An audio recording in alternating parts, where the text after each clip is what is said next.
Terima kasih, saudara. Nah, kita lanjutkan. Kita tadi habis dari gunung, dari forest, tempat posko penanaman dan pembibitan dari varietas-varietas yang akan ditanam di forest itu. Nah, sekarang kita lanjut lagi ya. Masih bersama dengan Pak Iwan dan nanti ada Pak Kepala Desa Dukuh. Ke Pak Iwan dulu. Pak Iwan, mengapa menjadi salah satu, ini kan menjadi varietas salah satu yang akan juga dikembangkan, ditanam di atas. Ceritanya gimana Pak Iwan? Ya, karena di Dukuh ini adalah bagian hulu dari Desa Tulamben. Iya. Jadi kemudian dengan izin hutan desanya, kita tentu berpikir tanaman-tanaman yang cocok di Desa Dukuh ini. Dan kita menemukan ada tanaman gebang yang sudah ada di sini oleh masyarakat, sudah ada tapi tidak memberikan manfaat. Sehingga kemudian beberapa dihilangkan oleh masyarakat karena tidak memberikan manfaat ekonomi. Tapi kita melihat gebang ini mempunyai fungsi ekologi yang cukup kuat karena dia tahan hidup daerah kering. Tahan hidup daerah kering. Itu salah satu sifat dari tanaman ini. Itu. Karena kita memang kritis air di atas ya. Ya, jadi kita pikir gebang ini cocok untuk didukuh dan cocok juga nanti ditanam di hutan. Ya. Nah, pertanyaannya kemudian adalah sejauh mana kita bisa mengolah komoditi gebang ini menjadi bahan-bahan yang mempunyai nilai ekonomi. Nah, itu yang menjadi tantangan buat kita untuk kemudian melatih masyarakat untuk mengolah gebang ini menjadi tanaman yang mempunyai nilai ekonomi baik untuk masyarakat. Baik, jadi ini warganya adalah warga Dukuh ya Pak ya? Betul Pak, di tempat ini memang tumbuh tanaman ini ya? Apa tadi Pak namanya? Gebang. Tanaman gebang ya ini, contoh di sini ya saudara-saudara. Gimana Pak? Ya, memang betul kalau dulu tanaman gebang ini tumbuh secara luas. Kurang dimanfaatkan oleh masyarakat di sini, masyarakat Dukuh utamanya. Baik, nah kemudian ini bagaimana hubungan kemitraan dengan CI, Konservasi Internasional Indonesia ini? Setelah CIA datang ke desa kami, Desa Dukuh, begitu banyak pelajaran yang kami dapatkan, adanya bantuan juga dari CIA mengembangkan tanaman gebang ini nanti dimanfaatkan, diolah oleh masyarakat kami sehingga berguna bagi perekonomian, menambah ekonomi dari keluarga-keluarga di masyarakat. Jadi memang ini warganya diajarin ya Pak ya, diberikan pelatihan untuk membuat produk gitu ya dari bahan baku ini, harapannya bisa dijual, kemudian ada manfaat ekonomi bagi mereka. Gitu Bang. Ya, sudah mulai berlangsung. Ya udah. Sudah ada pelatihan dilakukan. Udah pelatihan udah dilakukan. Beberapa kelompok-kelompok di Desa Dukuh udah ada pelatihan untuk pengolahan gebang ini menjadi bahan-bahan yang bermanfaat bagi warga Bali lah. Warga Bali. Nanti kan mungkin nanti kedepannya mungkin diekspor nanti. Oh gitu, untuk ekspor ya? Luar biasa.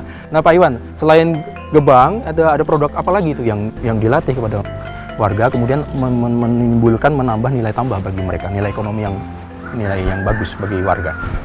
Ya, yang jelas komoditi-komoditi yang memang cocok di daerah kering, seperti mete, kemudian ada lontar. Ini dua komoditi yang memang cukup dominan ada di Desa Dukuh. Ya. Nah, bicara pengelolaan hutan nantinya, kita tidak bisa hanya bicara tanaman yang tumbuhnya panjang untuk baru bisa dimanfaatkan. Kayak mete ini kan mungkin akan butuh waktu 7 tahun, 10 tahun baru bisa dipanen. Nah, kalau gebang ini tanaman yang bisa dipanen dalam waktu sekitar 2 tahun. Sudah bisa dipanen dan kita bisa mendapat manfaatnya. Nah, kita terus kembangkan manfaat-manfaat apa yang kita bisa dapatkan dari serat gebang ini. Dan yang menarik adalah ada anak SMA 3 Denpasar yang datang ke sini melakukan riset. Serat gebang ini diolah menjadi rompi anti peluru. Rompi anti peluru. Oh, rompi anti peluru. Jadi menarik sekali. Ternyata serat gebang ini mempunyai kekuatan yang bisa menjadi rompi anti peluru dan sudah dites. Nah, mudah-mudahan kemudian gebang ini akan menjadi komoditi yang semakin penting, tidak hanya buat masyarakat, tapi juga penting buat halayak luas. Karena gebang ini akan menjadi harapan buat masyarakat Dukuh untuk meningkatkan kesejahteraan mereka. Nah, saudara, nanti kita akan menuju sama Pak Iwan, sama Pak Kepala Desa ke tempat warga. Mari Pak, yuk, mari dianterin.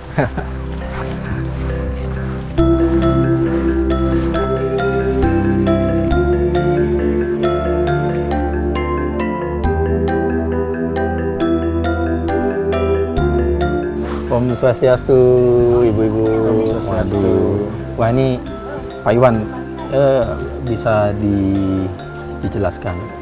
Ini yang di kebun tadi ya, yang di Iya, bahan ini tadi. daun lontar. Ini apa yang disampaikan atau diberikan pendampingan oleh CI kepada ibu-ibu di desa Dukuh ini?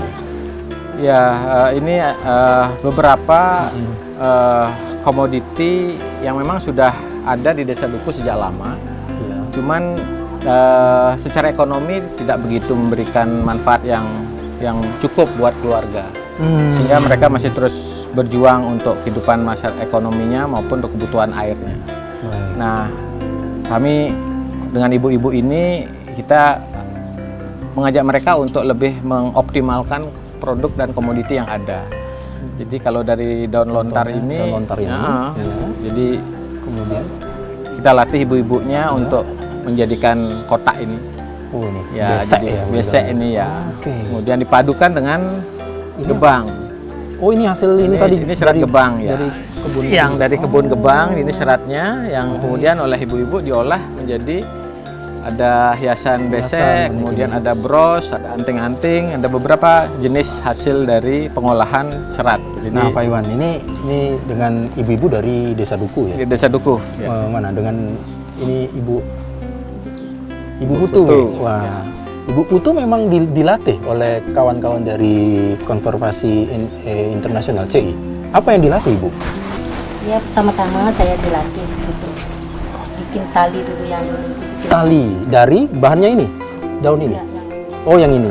Oh, oke, serat gebang ya. bikin tali, Iya. dibikin rajutan seperti ini. Oh. Ada juga yang berupa tas itu. Banyak ya Bu ya. Nilainya lebih mahal loh Bu. Gimana Bu? Senang atau enggak nih Bu? Ininya gimana? Gimana tanggapannya? Iya sudah bisa ambil sih. Begitu ya. Ya. Jadi senang ya semua ya. Jadi memang ada tambahan selain berkebun, bertani, juga hasil-hasil itu bisa dimanfaatkan dengan menambah nilai tambah.